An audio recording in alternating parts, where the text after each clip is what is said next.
All right, it's another episode of The Pastor with No Answers. But before we do that, I want to tell you a few things, and that is shout-outs to my brother Jared Svensson. For those of you old school listeners, you remember he was co-host of this thing, but y'all think he just stepped out of the picture. No, he didn't. His thumbprints have been part of every single one of these episodes. He's the one that mixes, helps me make decisions, and does all the technical stuff. All I do is do the recording, send it on over, and it's taken care of from there. So thanks, Jared. And he does plan on coming back on here once in a while, so you'll hear from him unless he dies at some point soon. You'll be hearing from Jared Svensson. Another thing I want to tell you is at pastorwithnoanswers.com there are places for you to connect with us, email, Facebook, Twitter, and then there is, just like many podcasts out there, you can click join us on Patreon and you can support this podcast if you like it and it's something that you want to see continue on for millennia from here on out. Then come on over and click on that button and help support us. All right, well, lastly, I will say that I'm looking forward to you guys hearing this episode. Me and a friend, Dan Koch, just sit down and talk about a bunch of stuff. Philosophically, mostly theologically driven conversation, but I'm pretty sure you'll enjoy it. Thanks again for being an avid listener, and here we go. This is Dan Koch, and you're listening to The Pastor with No Answers. Yeah! Dan, I attribute you as being a very integral part of getting this podcast off and running. So for that, I say thank you. You were a reoccurring guest for a while there until you got so busy with your podcasting. And here's the thing, man. I would say you and I have a lot in common. We both do a lot of podcasts, but you are really good at it. That's very kind of you. It is crazy. I was thinking about Dan Koch podcasting and Joey Svensson podcasting. I could not do it how you do it. Like, it just, like how you do things would rob me of all the fun. And what I mean by that is it is super fun listening to Depolarized. Very fun. Like, I'm really enjoying the second season here, but all that work and all the research and it's just not in me. It is not in me. Well, like I've got to have this sort of setting, man. Just, what's up, Dan? What's up? Let's talk. Yeah. I will say it was more fun when I used to listen back to the first season, like to the regular just conversational episodes. That was more fun to listen to when it was over, when it came out. And now it's not fun to listen to the episodes once they're out because I have spent so much time with the material. But it is fun for me to do the researching and the thinking and all that stuff. That's kind of where my brain tends to go. Gotcha. Yeah. Yeah. So. And you have a new co-host who has been on Pastor with No Answers now, Ellen Morrow, and she's actually gonna be on there another time. You know what's crazy is you guys are, and I don't know if this was strategically done, but y'all are very, very unlike each other. I mean, if you dig a little bit deeper, I would say she leans a little more towards the conservative spectrum. Like, did you know that going into everything, that she was going to bring that sort of vibe? Yes, I did know that. So that was intentional. Yeah, that's pretty cool. It's pretty cool. So I actually, when I ask people if they've heard of Depolarized or any of the stuff that you do, I say, yeah, Dan's a friend of mine, and here's how I describe you. And maybe you would love this, maybe you'll hate it, but I said he's probably the most out there guy that I know who still calls himself a Christian. Really? You mean theologically out there? Yeah. Like, just as far as your beliefs and how open you are to stuff that most Christians aren't open to. Like, and that's kind of where I want, for our listeners' sake, this is really fun for me, and hopefully it is for Dan too. We're just going to get together and talk about a handful of stuff that I wrote down just because I respect Dan. I like his thoughts, and it's fun to talk to him.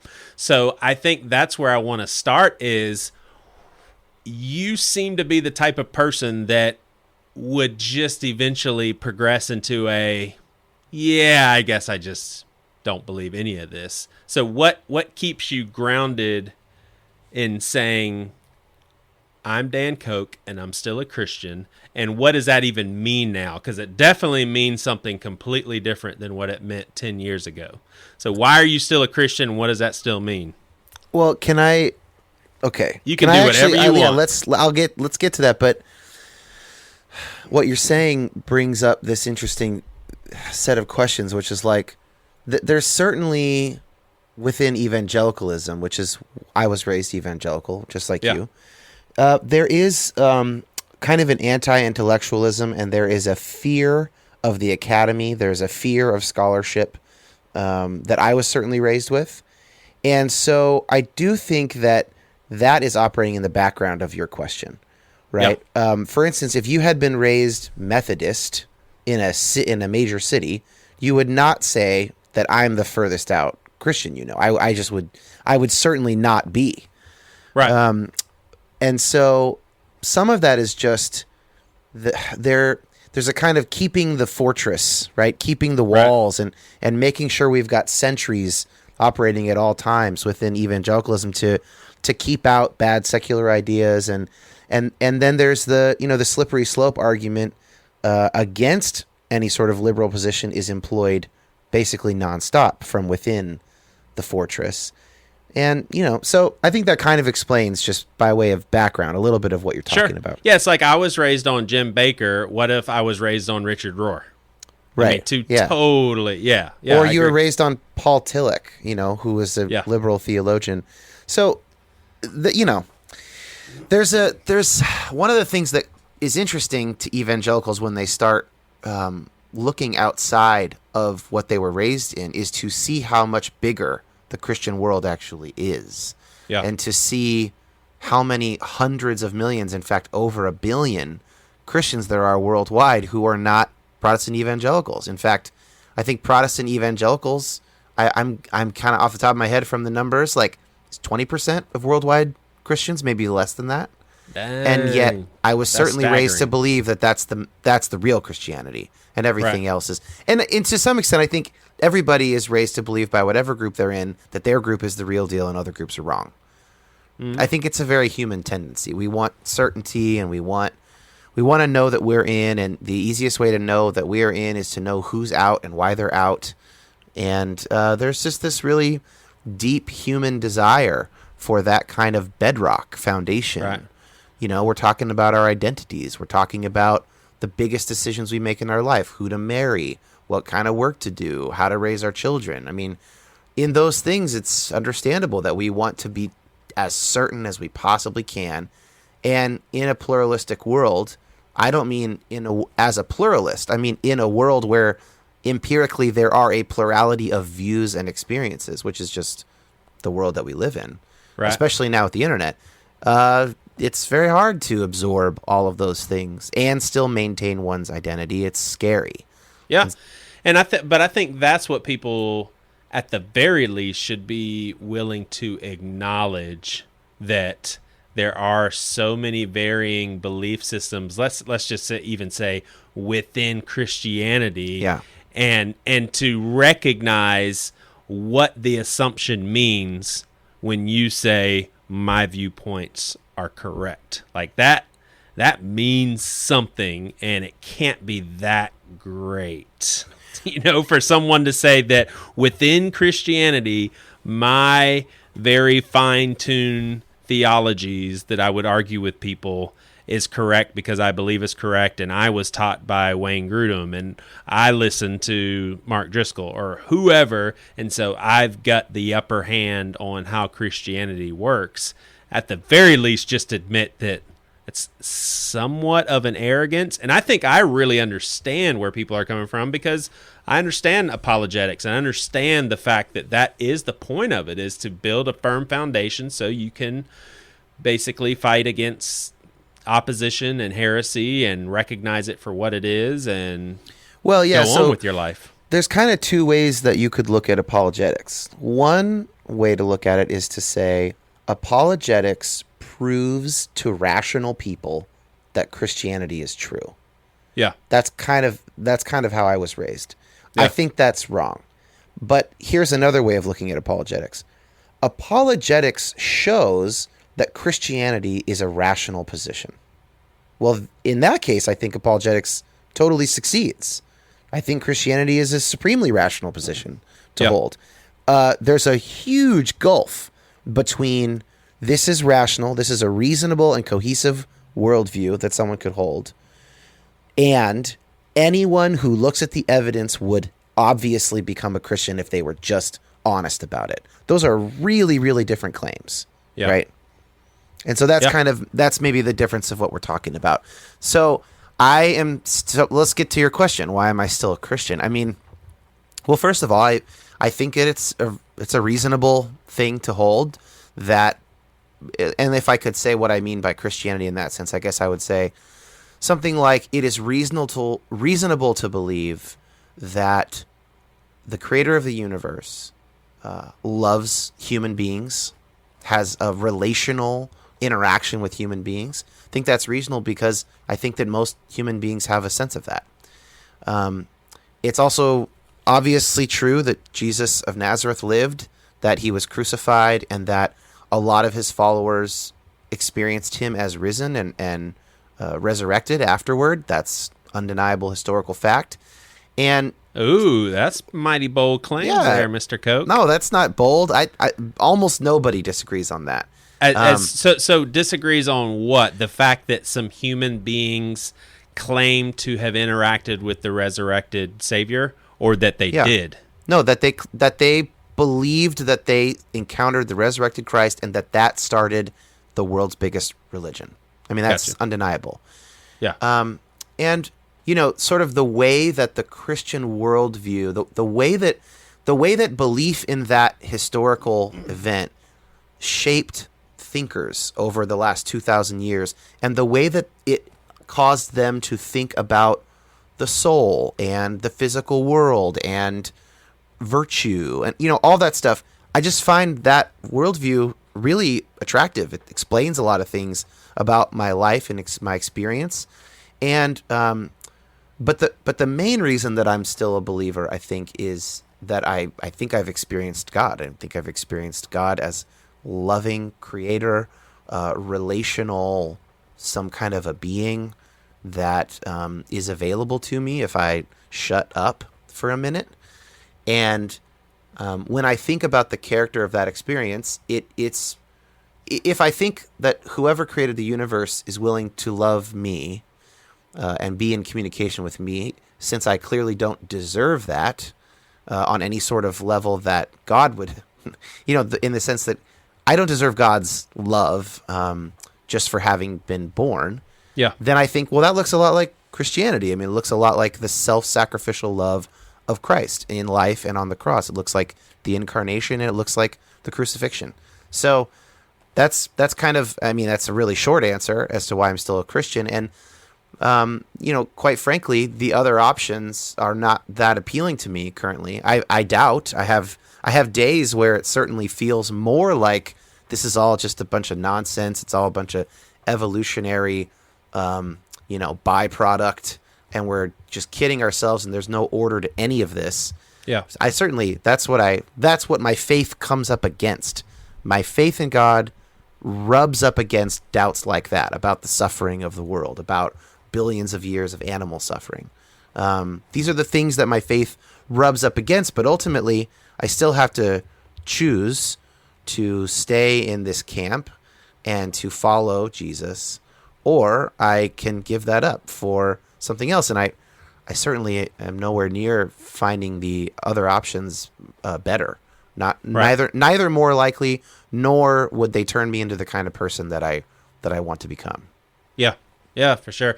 Yeah, Andy Mineo put out a new EP. He's a Christian. He probably doesn't want to be called a Christian hip hop guy, but he's an MC that has faith in Christ, and he had someone speaking in between songs. It sounds like a woman pastor, and she said something, and it just was, I was like, man, it could not have been said any better. She said something along the lines of, when finite minds try to make black and white answers to an infinite God, there's no chance for movement. And I was like, holy cow. I mean, that's got to put us in our places when we think about the fact that we're finite beings trying to make some pretty resolute conclusions about an infinite God.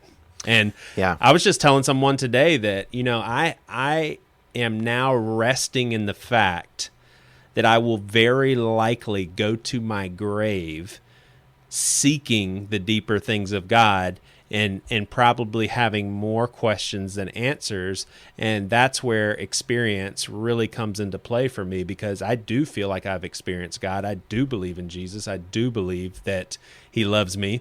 And I think about my grandfather maternally, and one of my favorite people that ever lived. He died back in 93, and he went to his grave with a very systematic, old school, traditional Pentecostalism sort of faith, and that's okay. You know what I'm saying? Like, in other words, like, I think that we're all on these journeys of trying to figure stuff out, and I would even go so far as to say maybe it's God's intent for some people to kind of stay. I mean, think about all the generations of people that were brought up in a certain sort of religious climate, and they went to their grave in that sort of religious climate. Like, I wonder what sort of intentionality was on God's part with where people were at in their faith. I mean, that's a big question for me.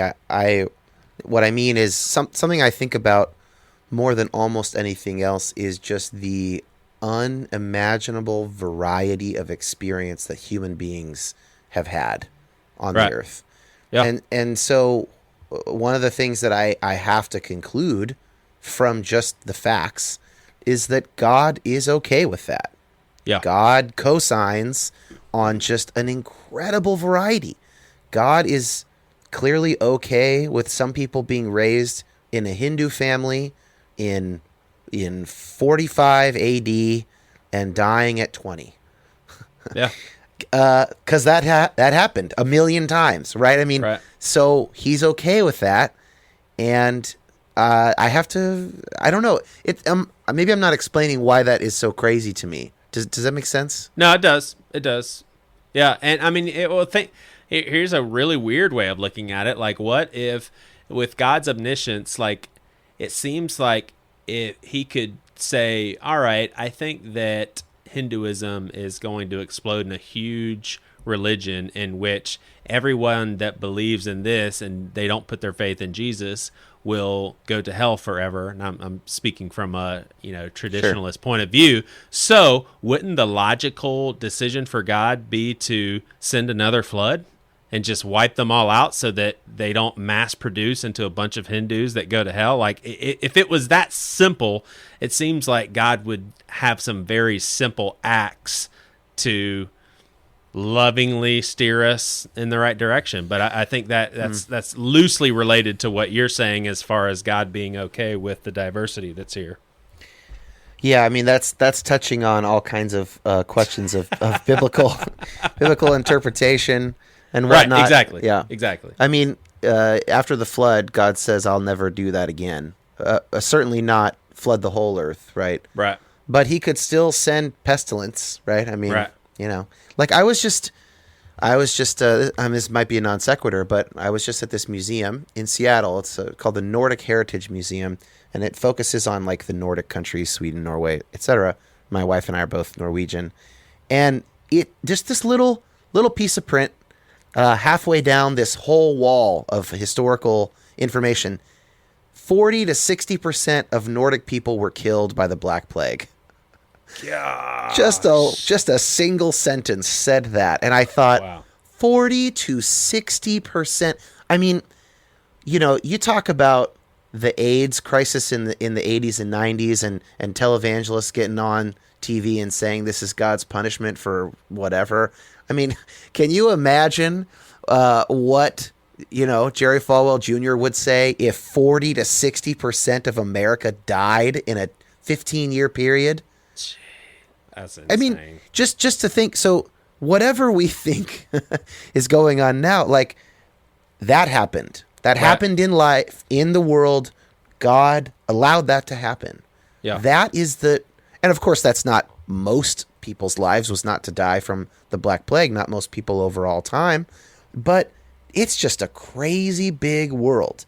Right. And I don't know, that I'm really not explaining this very well, but something about that just kind of blows my mind and makes me want to rethink some of my assumptions about God. Yeah. Well, does this contribute to it when you think about how when you and I think about spiritual questions and we debate about God and the afterlife and whether or not universalism is true, or just whatever it is, we're debating this sitting in comfy chairs, air conditioned. We've got food stored in something called a refrigerator. And think about, and I could go on and on and on. Think about the Africans who, let's take one African who was born on a slave ship, who came to America, was raised to be a slave. That's the only life that he or she ever knew. And 70 years later, God willing, probably not the case, probably 40 years later, dies. And that was the lot of tens of thousands, hundred thousands, millions. Yeah. I mean, if you want to look at worldwide slavery, that was the life of people. You know, so if everybody's in heaven talking or whatever, it's just like, oh, yeah, you were on earth and got married and had a job and a house and all that. I was a slave. Well, what do you mean you were a slave for a couple of years? No. That I was a slave my whole life. That was my whole life, yeah. Yeah. That's just unreal. Well, so this relates back to your first question. This is actually one of the reasons that I do believe in God. Or rather, this is the reason that I have faith in an afterlife or another experience after this life, is that I believe that I've experienced God, and I share in the witness of almost the universal witness of anybody who has experienced God in prayer within Christianity and within other traditions as well, that God is just so loving. It's acceptance, it's love, it's care, it's joy. And then I think about examples like that, someone who's born a slave, or here's an even tighter problem. A person who's born as an infant and is bitten by the wrong kind of bug or mosquito, develops like this weird, some of those weird bacterial or viral infections that afflict poorer areas, and their body starts expanding, they're just in pain, and they die at day 30 or whatever. Right. That person has to get another shot. I mean, it's either that person gets another go of it, or God allowed something that it seems like God should not have allowed. Yeah. And because I have this confidence in God for all these other reasons, I think, that person gets another shot. This isn't it. Yeah. And so that's one of the things about the Christian worldview that I think really lines up with our experience of the world, is that we are sojourners in some sense. This is not our true home. And I don't know exactly what that means. I don't know what that next state of consciousness is like. Those are very hard questions. Yeah. But do you think when the table is flipped, so to speak, and whatever this afterlife is, and that's for a whole different episode, because I think I have at least an imagination to believe what I think that it is, but millions of years into this afterlife, I mean, am I wrong to say that our brains will look at the Holocaust and slavery and just suffering and all that stuff in such a different light? Because eventually, won't we, just do the math. When we've existed for billions of years in this sort of afterlife, we're going to see those 66 years as smaller and smaller and smaller and smaller, until at some point it seems like we'd be like, Yeah, gosh, it's so crazy, and I don't mean this, in a inconsiderate way to the trials that people suffered, but at some point, it's just like, gosh, that was really, really short. Like all that pain and suffering. I mean, I was watching the Cosmos with Neil deGrasse Tyson, and I think if you take the existence of the universe and you equate it to a calendar month, all recorded human history is 11:46 on the last day with 46 seconds. I'm sorry, 11:59 and 46 seconds. So basically the last 14 seconds of the year is all human history. So it just seems at some point we'll see all this pain and suffering in a different light. But maybe not. I mean, that's the Christian hope. I mean, it's very hard for me to kind of get my mind around. I don't know if whatever our consciousness is in the next stage, I don't know that we would experience time the way we experience it now, because time is the fourth dimension, which is connected to our three dimensions. I mean, this stuff is mysterious, but the Christian hope is that at the end of all things, Christ is all in all. And if Christ, as John 1 says, is the logos of the universe, the blueprint of the universe, then Christ is in all 13 billion years of it, and however many years are left. And so he's obviously, he's ostensibly part of the next phase as well. And so, there is a sense in which actually knowing now the vast timeline of the universe, as the biblical writers did not know it, really actually kind of accentuates that hope, I think, in a way. And it says, oh, God's really, he's really up to something. And there may be quite a few more creatures like us that we will never have any contact with in this universe, which is so unimaginably vast. Yeah. And God's love might just be so much bigger than we have a receptacle for in our own brain. Yeah, for sure. All right, let me throw a bunch of stuff at you. What do you believe? Well, instead of asking it that way, do you believe that Jesus' divinity is an essential of the Christian faith? Like, once someone says, he wasn't God, can they say, but I'm still a Christian, in your opinion? I think, on the one hand, I wrestle with how much I care who counts as a Christian or not. Like, I legitimately think about, I'm not sure that I need to spend much time on that. But however, as you know, I'm very interested in ecumenical Christian work that tries to get Christians of all stripes together and find common ground and work towards unity. So it's helpful to know that. At this point in my life, I have a very small definition of a Christian. A Christian is someone who can say in confidence, Jesus is Lord. Gotcha. And now, if they can think that you can be Lord and not God, that would be weird. I don't know how you do that. Maybe someone has some weird argument. I don't. I'm a Trinitarian. I don't know how you say Jesus is Lord without saying Jesus is God. Yeah. So that's my cutoff. Is just Jesus is Lord. Gotcha. Nice. All right. Well, staying along these same lines, not really. In your mind, if you had to put a number on the percent chance that naturalism is true. So basically everything we are talking about God is completely made up, passed down, traditional, and when we die, lights go out. Somehow the universe formed by natural causes. Naturalism is true. What percent would you give that? So just to be clear, by naturalism, you basically mean materialism, right? Yeah, so sure. All What's there the is physical matter. Right. Well, it kind of depends on how you think of this. In some sense, there's just 0% chance that that's true because, ideas exist and consciousness exists, and even if consciousness emerges from matter, I'm not a professional at this stuff, but I don't see how my subjective experience, which clearly exists, even if it emerges from matter, it's not matter. It might be dependent upon matter, but I just don't even really know how I don't even really know how to make sense of a materialist position when it comes to consciousness or ideas. Like democracy. Democracy is different than totalitarianism.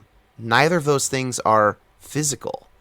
But neither are sound waves, right? But if a cat meows, the cat is only matter, right? But the meow sound isn't? waves, you might.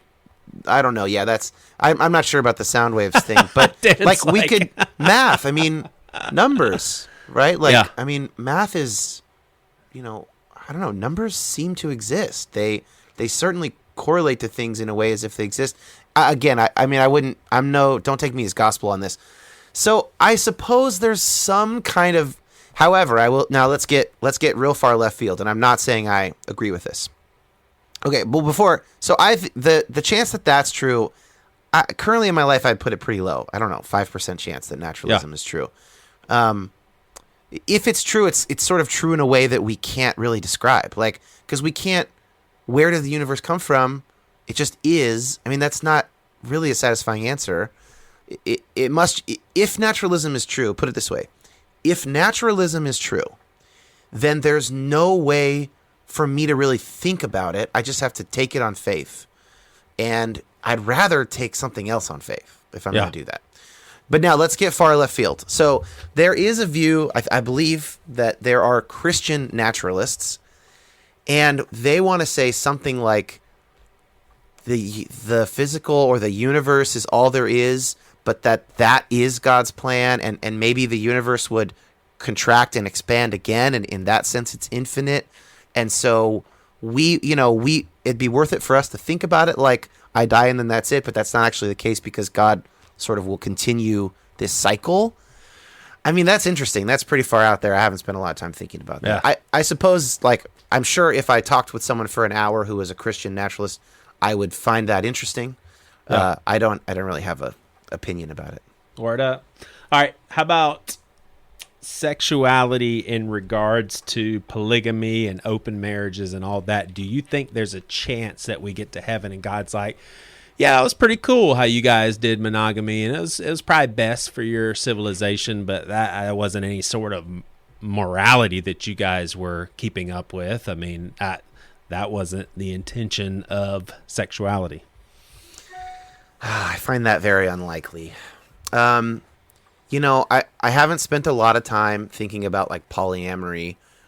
Polygamy, as it has been practiced in human culture over the years, has undeniably reaped more gains for men than for women. I mean, I think it's been, even when it was, you might say, economically necessary, given the culture at the time, still is a sexist institution for sure. Yeah. It is very hard for me to imagine that you can love one of 5 sister wives as Christ loves the church. Yeah. And it's very hard for me to imagine that it is a psychologically healthy position for someone to be in a relationship that is not committed to just one other person. You sound like an evangelical. I like it. I'm big time monogamist, man. I mean, I don't know. It seems, okay, put it this way. It's possible that I'm wrong and that monogamists are wrong and that, over 200,000 years of human history, even though the primary evidence is that people have been very unhappy in multiple marriages or whatever, it's possible that we just haven't figured it out yet.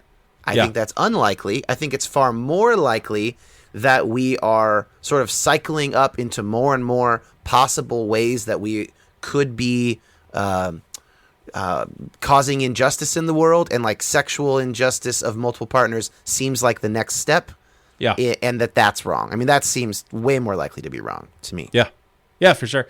Yeah, I mean, I think in this question centers around, we haven't released it yet, but I did a one-on-one with Brian McLaren. I don't know if you've heard of him, but he talked about just how, I mean, I think it was him. He's just like, talk about causing headaches for a bunch of Christians is the lack of teaching in the Bible about monogamy. Like, there really isn't this doctrine that we're looking at. And I've heard some good cases for it. Like you mentioned, us being the bride of Christ. I've also heard, instructions for elders is to be the husband of one wife.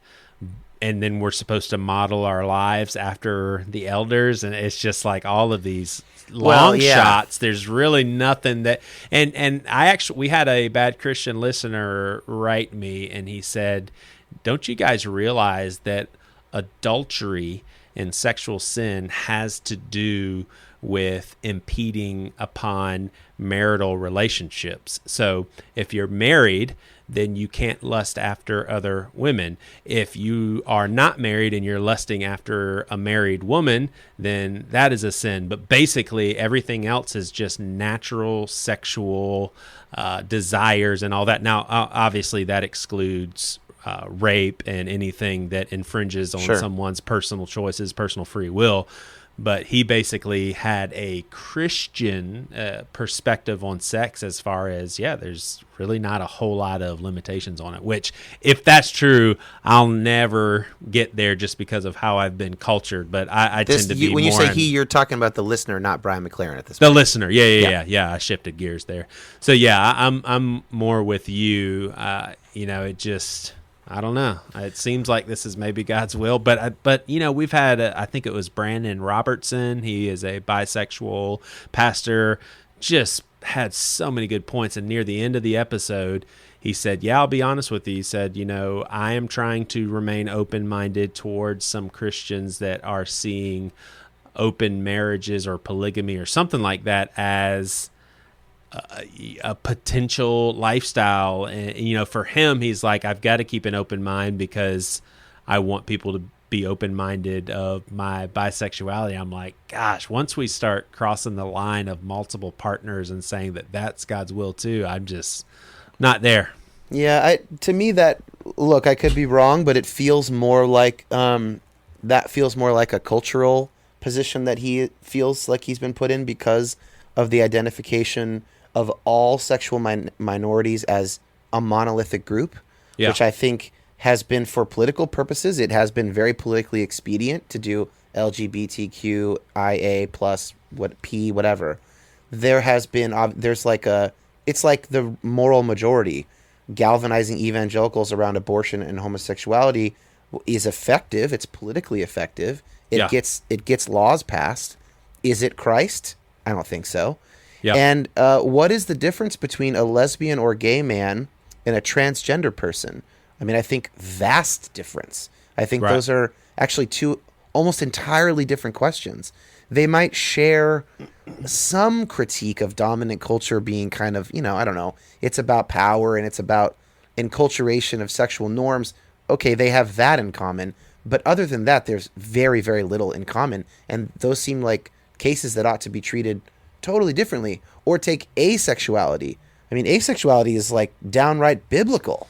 Right. That is so unrelated. It's such a different thing than to say, I'm gay and I've always been gay. So part of the problem is that, people get into tribes, and an openly bisexual pastor is going to have a very small number of possible members of his tribe.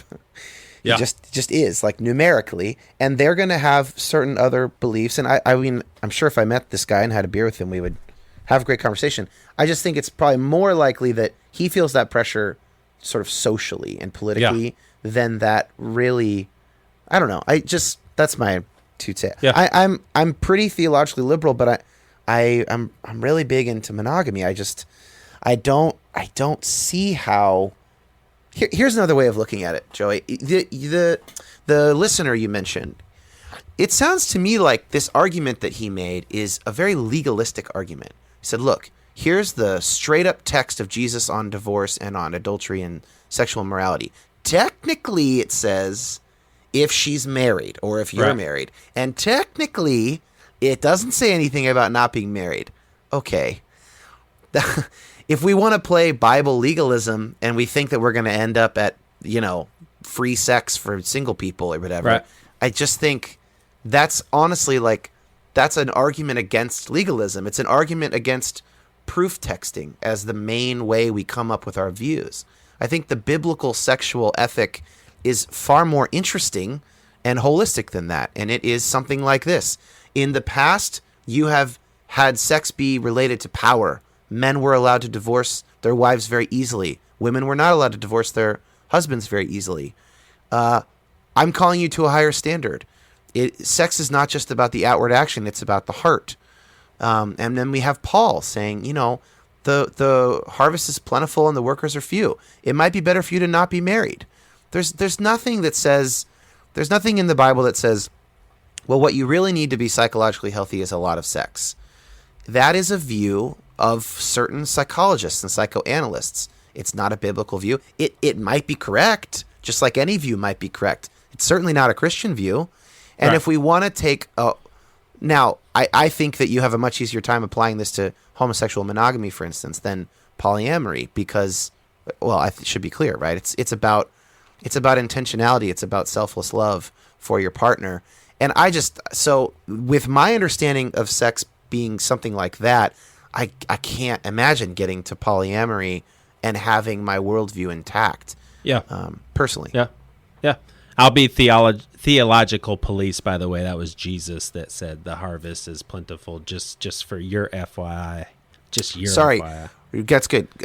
That's Jesus's quote. But then Paul, I'm saying Paul's move about, marry if you have to, but it might be better if you're not married I'm saying he's piggybacking off of Jesus. Gotcha. For sure, man. For sure. All right, so was listening to Depolarized podcast, and it was the episode in which you and Ellen were talking about evangelicalism and deciding what she was, and you had mentioned something about yourself that I've always found, well, not always, in the last couple of years I've heard other people doubt, and it's very intriguing, and that is a literal Satan.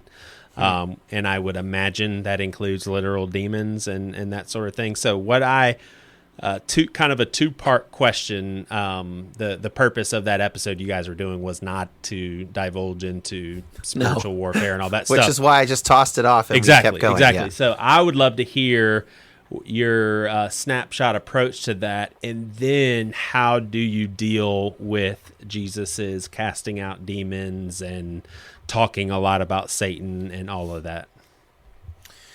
So this is really something I don't have very formed views about. Sure. I just was saying if I were taking that quiz, I probably wouldn't have checked literal Satan.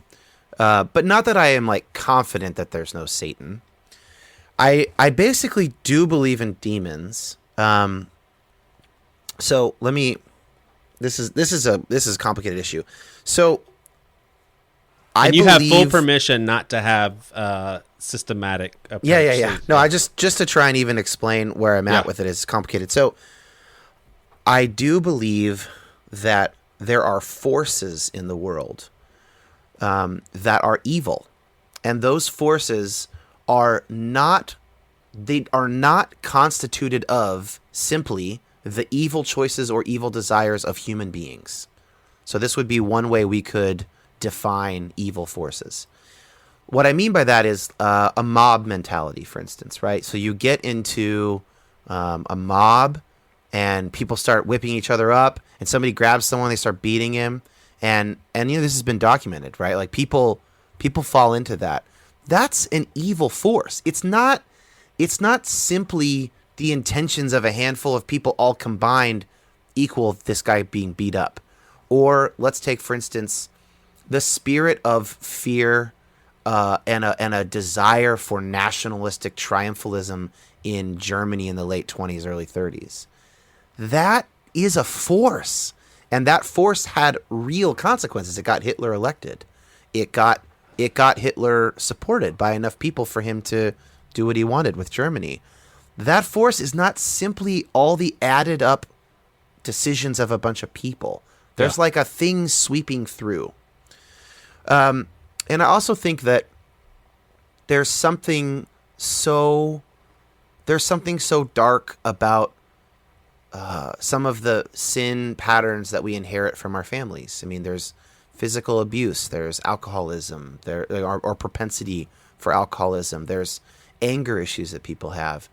And these things, they really do kind of possess us. I mean, they really do possess us. And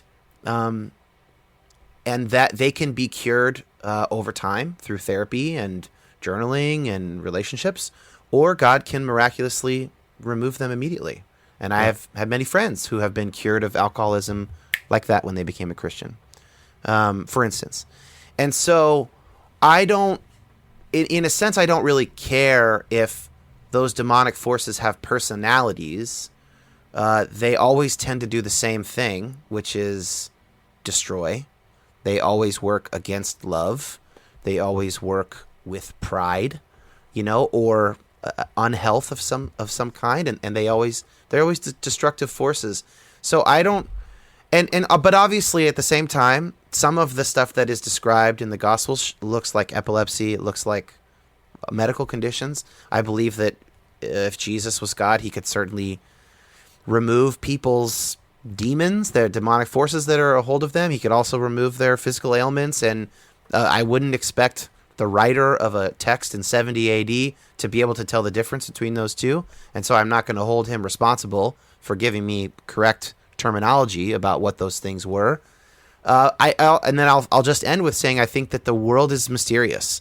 And friends of mine who've spent a lot of time, for instance, in Africa, have had much different experiences than I've had here. I don't know how to explain that difference.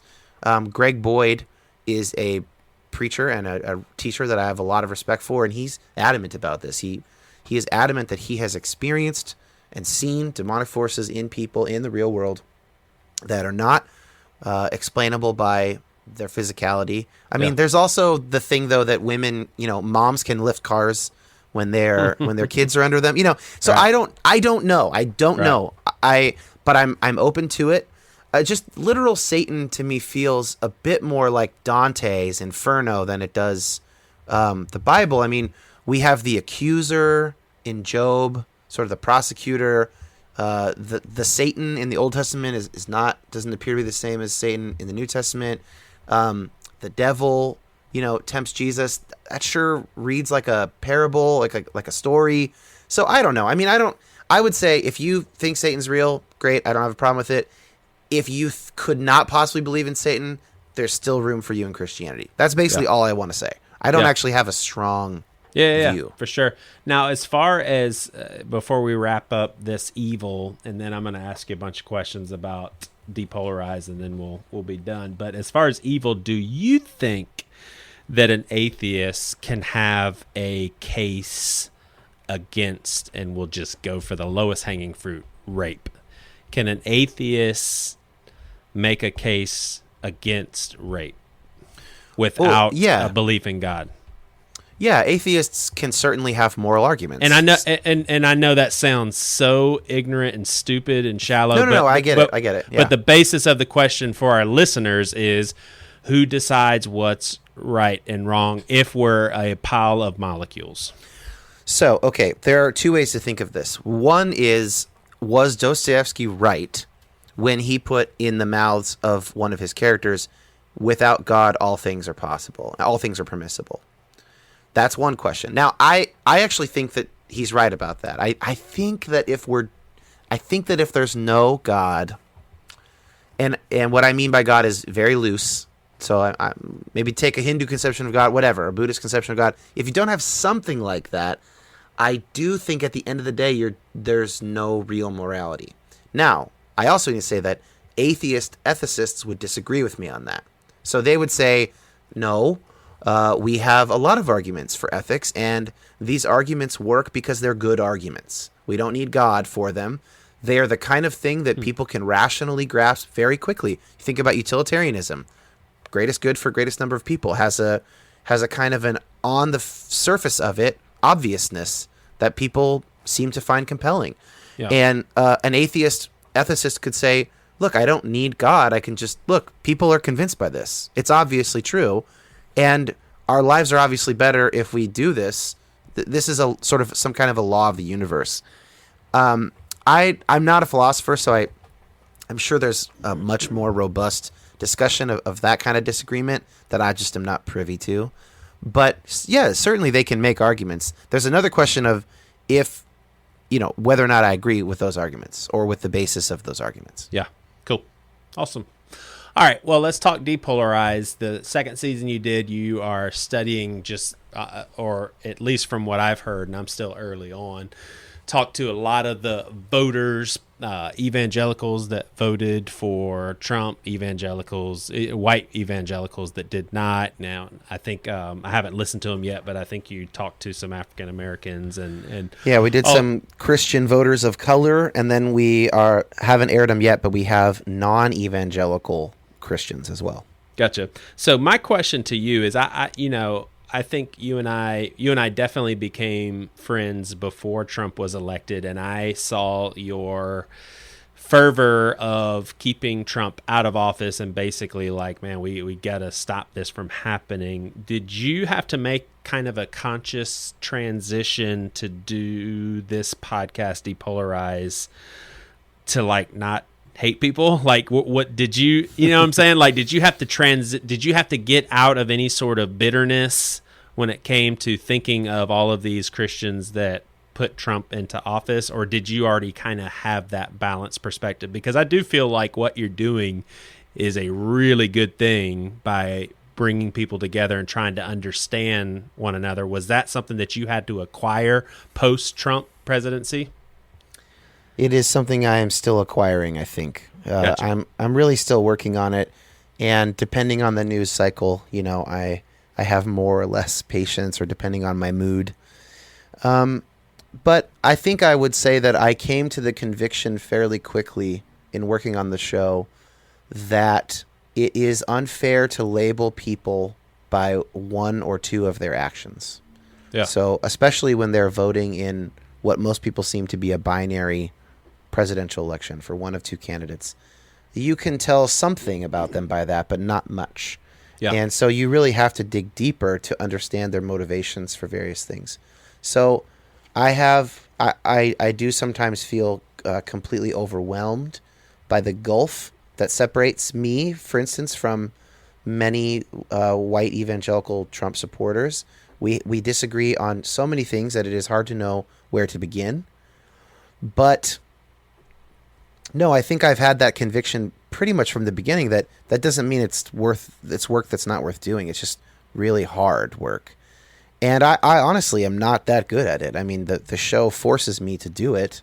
And then in my regular life, I continually see myself not follow my own advice. And I almost feel like 2.5 years later, or so, or a year and a half later, I'm like finally starting to do like some of it more regularly.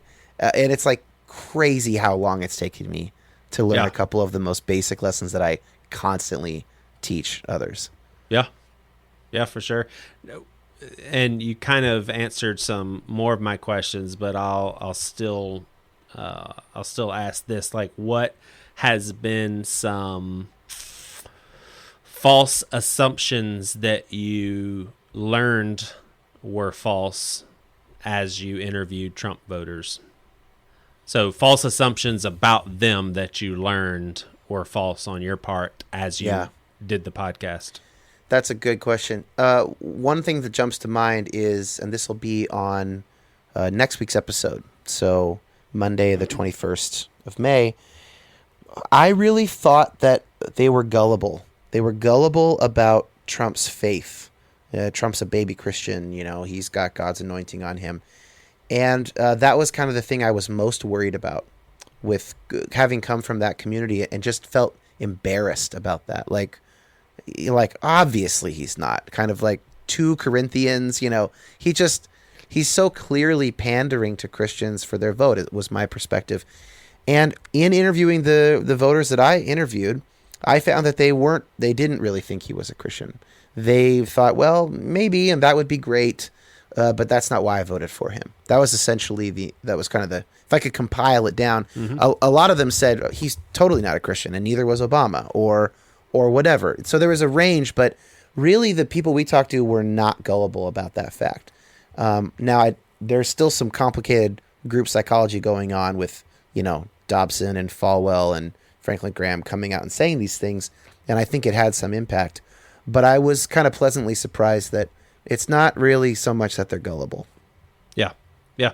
Do you think we're primed for more non-political type presidents? I don't know if we count Ronald Reagan as that sort of, Like an outsider.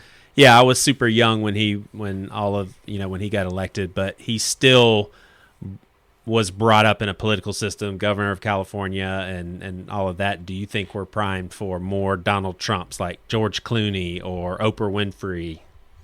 My gut, and I really am not an expert, but my gut is we are, because but I would put it more in the laps of the American people who just don't appear to take much interest in thinking seriously about complicated issues. We've also lost a lot of trust in institutions. Some of that is inevitable with the way that institutions have failed us. And so there is a very strong sense that people who are career politicians can't be good for the country. And I really disagree with that incredibly strongly. I think there are benefits to outsiders coming in and shaking things up, but then there's also just the day-to-day work of governing that requires expertise, just like pastoring requires expertise, or civil engineering requires expertise. Yeah.